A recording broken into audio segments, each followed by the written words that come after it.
بسم اللہ الرحمن الرحیم۔ السلام علیکم۔ روزانہ واقعات سننے کے لیے اس چینل کو سبسکرائب کریں۔ عمیر بن وہب خود تو میدان بدر سے جان بچا کر واپس لوٹ آئے، لیکن ان کے بیٹے کو مسلمانوں نے گرفتار کر لیا۔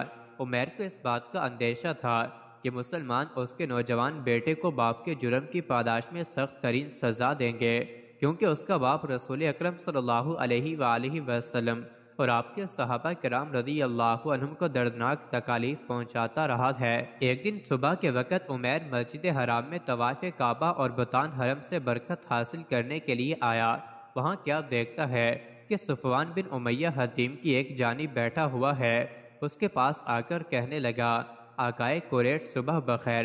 صفوان نے بھی جواباً کہا، عمیر صبح بخیر، آئیں بیٹھ کر کچھ باتیں کریں، آپس میں باتیں کرنے سے وقت خوب گزرے گا۔ عمیر صفوان بن امیہ کے بالکل سامنے بیٹھ گیا۔ دونوں آپس میں معرکہ بدر اور اس میں ہونے والے عظیم نقصانات یاد کرنے لگے اور ان قیدیوں کے نام شمار کرنے لگے جنہیں مجاہدین اسلام نے گرفتار کر لیا تھا، اور وہ سرداران قریش کو یاد کر کے آنسو بہانے لگے جن کی گردنیں مسلمانوں کی تلواروں نے اڑا دی تھیں اور کلیب کنویں میں ان کی لاشوں کو پھینک دیا تھا۔ صفوان بن امیہ نے ایک لمبی سانس لی اور کہا، باخدا اب ان کے بعد زندہ رہنے میں کوئی مزہ نہیں۔ عمیر نے کہا، باخدا آپ نے بالکل سچ کہا۔ پھر تھوڑی دیر خاموش رہا، پھر کہنے لگا، رب کعبہ کی قسم، اگر میں مکروز اور عیال دار نہ ہوتا تو محمد صلی اللہ علیہ وسلم کو معاذ اللہ ابھی جا کر قتل کر دیتا۔ پھر آہستہ سے کہنے لگا، میرا بیٹا چونکہ ان کے قبضے میں ہے اس لیے میرا وہاں جانا چند شبہات پیدا نہیں کرے گا، کیونکہ قیدیوں کے ورثاء کی مدینہ منورہ میں آمد و رفت کا سلسلہ جاری ہے۔ صفوان بن امیہ نے عمیر بن وہب کی اس بات کو غنیمت سمجھا اور سوچا کہ یہ موقع ہاتھ سے نہ جانے دیا جائے۔ اس کی طرف ہمدن متوجہ ہو کر کہنے لگا، عمیر تم اس بات کی پرواہ نہ کرو، تیرا جتنا بھی قرض ہے میں خود ادا کروں گا، میں تیرے اہل و عیال کی ذمہ داری بھی قبول کرتا ہوں، میرے پاس اتنا وافر مال ہے جس سے ان کی زندگی خوشگوار گزرے گی۔ یہ پیشکش سن کر عمیر بولے، اس بات کو صیغہ راز میں رکھیں اور کسی کو نہ بتائیں۔ صفوان نے کہا، تم بھی یہ بات کسی کو نہ بتانا۔ عمیر بن وہب جب مسجد حرام سے اٹھا تو اس وقت حضرت محمد صلی اللہ علیہ وآلہ وسلم کے خلاف غیظ و غضب کی آگ اس کے سینے میں شعلہ فگن تھی۔ اپنے اس ارادے کی تکمیل کے لیے اس نے تیاری شروع کر دی۔ اس سفر میں اسے قطعاً اس بات کا اندیشہ نہ تھا کہ کوئی اس پر شک و شبہ کرے گا، کیونکہ اسیران قریش کے ورثاء فدیہ دینے کی غرض سے مدینہ منورہ جا رہے تھے۔ عمیر بن وہب نے گھر آ کر بیوی کو حکم دیا کہ میری تلوار تیز کرو اور اسے زہر میں بجھا دو۔ پھر اپنی سواری طلب کی تو اسے تیار کر کے ان کے سامنے لایا گیا۔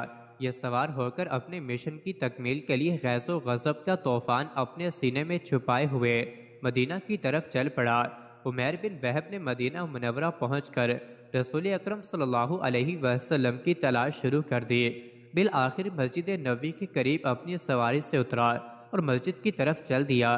حضرت عمر فاروق رضی اللہ عنہ چند صحابہ کرام رضی اللہ عنہم کے ساتھ مسجد کے دروازے کے قریب بیٹھے ہوئے آپس میں جنگ بدر میں قتل ہونے والے اور گرفتار ہونے والے قریشیوں کے متعلق گفتگو فرما رہے تھے، اور وہ اس منظر کو بھی یاد کر رہے تھے کہ جو اللہ تعالیٰ کے فضل و کرم سے مہاجرین و انصار نے میدان بدر میں جوان مردی کے جوہر دکھائے اور اللہ تعالیٰ نے ان کی مدد فرما کر انہیں عزت بخشی اور ان کے دشمن کو تباہ و برباد اور ذلیل و رسوا کیا۔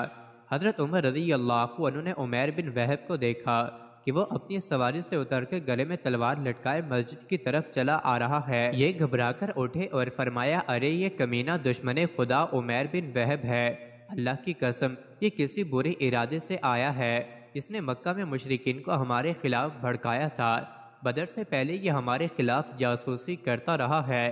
پھر اپنے ساتھیوں سے فرمایا، فوراً اٹھو اور رسول اللہ صلی اللہ علیہ وسلم کے ارد گرد گھیرا بنا لو اور ہوشیار رہو کہ کہیں یہ مکار دھوکہ نہ دے جائے۔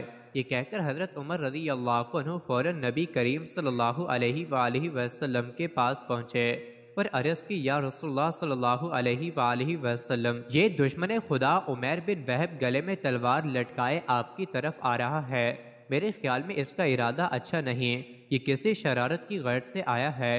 نبی کریم صلی اللہ علیہ وآلہ وسلم نے فرمایا، اسے میرے پاس لے آؤ۔ حضرت عمر رضی اللہ عنہ نے بڑی چابک دستی سے تلوار کا پٹا اس کی گردن میں ڈال کر فوراً اسے قابو کر لیا اور رسول اکرم صلی اللہ علیہ وسلم کی خدمت میں پیش کر دیا۔ نبی اکرم صلی اللہ علیہ وآلہ وسلم نے جب اسے اس حالت میں دیکھا تو حضرت عمر رضی اللہ عنہ سے فرمایا کہ اسے چھوڑ دو، تو انہوں نے چھوڑ دیا۔ پھر آپ نے فرمایا عمر ذرا پیچھے ہٹ جاؤ، وہ تھوڑا سا پیچھے ہٹ گئے۔ پھر عمیر بن وہب کی طرف متوجہ ہو کر فرمایا عمیر قریب آ جاؤ۔ وہ قریب ہو گیا اور عرض کی صبح بخیر۔ یہ زمانہ جاہلیت میں عربوں کا سلام تھا۔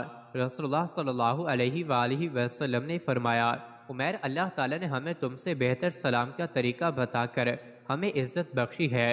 ہم السلام علیکم کہتے ہیں اور یہ اہل جنت کا سلام ہے۔ عمیر نے کہا آپ کا سلام ہمارے سلام سے کوئی زیادہ مختلف تو نہیں، لیکن آپ اپنے مشن میں نئے ہیں۔ رسول اللہ صلی اللہ علیہ وسلم نے ارشاد فرمایا عمیر کیسے آئے ہو؟ عرض کی میں اپنا قیدی چھڑانے آیا ہوں جو آپ کے قبضے میں ہے، برائے مہربانی اسے چھوڑ کر مجھ پر احسان فرمائیں۔ آپ صلی اللہ علیہ وآلہ وسلم نے دریافت فرمایا تیری گردن میں یہ تلوار کیوں لٹک رہی ہے؟ اس نے عرض کی اللہ تعالیٰ نے اس تلوار کا منہ نکارا کر دیا ہے کہ آپ نے بدر کے دن ہمارے پاس کچھ رہنے بھی دیا ہے۔ آپ نے ارشاد فرمایا عمیر سچ بولو کیسے آئے ہو؟ اس نے عرض کی میں تو اسی غرض سے آیا ہوں جو میں پہلے آپ کی خدمت میں پیش کر چکا ہوں۔ آپ نے فرمایا تم اور صفوان بن امیہ حتیم کے پاس بیٹھے کلیب کنویں میں پھینکی گئی لاشوں کے متعلق باتیں کر رہے تھے۔ پھر تم نے یہ کہا کہ اگر میں مکروز اور عیالدار نہ ہوتا تو یقیناً محمد کو قتل کرنے کی مہم کے لیے نکل پڑتا۔ پھر صفوان بن امیہ نے تیرے تمام قرضے اور اہل و عیال کی کفالت کی شرط پر ذمہ داری قبول کی کہ تو مجھے قتل کر دے، لیکن اللہ تعالیٰ تیرے اور اس گھنونے منصوبے کے درمیان حائل ہو گیا۔ عمیر یہ سن کر شزدر رہ گیا۔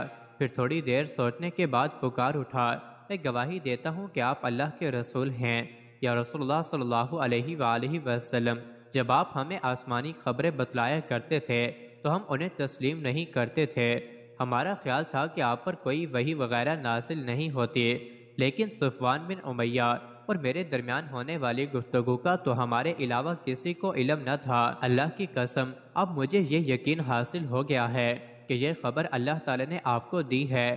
اللہ تعالیٰ کا میں شکر گزار ہوں کہ وہ مجھے آپ کے پاس لے آیا تاکہ مجھے اسلام کی ہدایت نصیب ہو۔ پھر اس نے لا الہ الا اللہ محمد الرسول اللہ پڑھا اور مسلمان ہو گیا۔ مزید ایسی ہی ویڈیوز کے لیے چینل کو ضرور سبسکرائب کریں۔